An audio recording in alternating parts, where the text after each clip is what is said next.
আপনার মনে করেন যারা জুয়া খেলে, এটাও একটা খারাপ জিনিস। দুইটাই ধ্বংসের রাস্তা।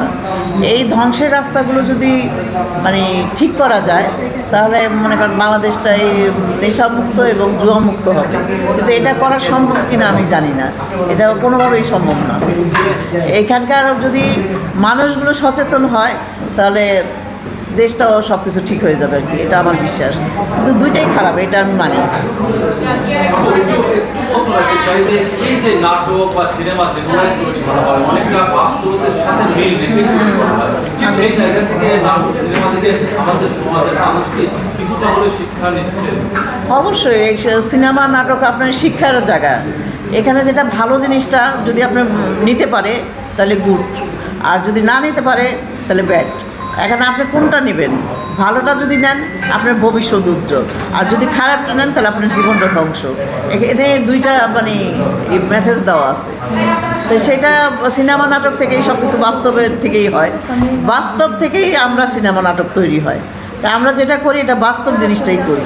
তো আসলেই নেশা জিনিসটা খুব খারাপ জিনিস, আর জুয়া খেলাটা এটাও খারাপ জিনিস। তো এটা আমি মনে করি সিনেমা নাটক দেখে মানুষও যদি এগুলো ভালোভাবে নিজেকে সংযত করতে পারে তাহলে ভালো, আমি মনে করি। আপু, আপনি একজন অনেক গুণী অভিনেত্রী, আপনার কাছে একটু প্রশ্ন রাখতে চাই। আপনারা আগে যখন সিনেমা করতেন, বড় পর্দার সিনেমা, মানুষ আসলে হুমড়ি খেয়ে পড়তো সিনেমা দেখার জন্য। এখন যতই বিগ বাজেটের সিনেমা হোক, দর্শক সিনেমা হলে থেকে যাচ্ছে না। এর কারণটা কি? এইটা কারণ একটাই ভাই, স্যাটেলাইট এবং নেট। আপনার মোবাইলের মধ্যে আপনি সব কিছু পেয়ে যাচ্ছেন। আপনি ঘরে বসে দেখতেছেন, আপনি গাড়িতে দেখতেছেন, আপনি যেখানে বসে আড্ডা দিচ্ছেন সেখানে দেখতেছেন। তা আপনি সিনেমা কেন হলে দেখতে যাবেন? আমরাই তো যেতাম এক সময়। আমরা যখন ছোটোবেলা আমার বাবা মার সাথে, আমার আব্বা খুব সিনেমা ভক্ত ছিল, আমরাও সিনেমা ভক্ত ছিলাম, নাটক সিনেমা দেখতাম। না দেখলে আমাদের মনে হয় পেটের বাজলেই হজম হতো না। কোন ছবি আসবে রেডিওতে শুনতাম, টিভিতে যেয়ে দেখতাম। তাই এই জিনিসটা এখনকার মানুষে কয়জন করে এগুলো? এগুলো তো এখন কেউ দেখে না।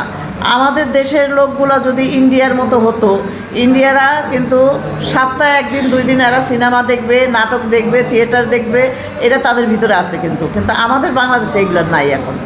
এই জিনিসটা মানে বর্জন করে ফেলেছে। এখন মনে করেন আপনার হাতের মধ্যে সব কিছু পেয়ে যাচ্ছে, তো সেখানে সিনেমা হলে যাবে কেন?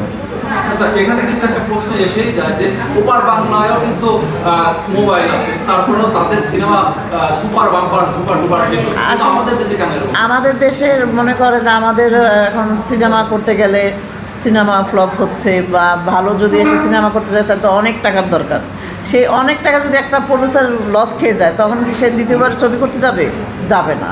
তো সেই উপলক্ষে মনে করেন ইন্ডিয়াতে ওরা সিনেমা লস হোক বা লাভ হোক, ওদের মতো করে ওরা তৈরি করে যাচ্ছে, ওরা ওইভাবে সিনেমাগুলো চলতেছে।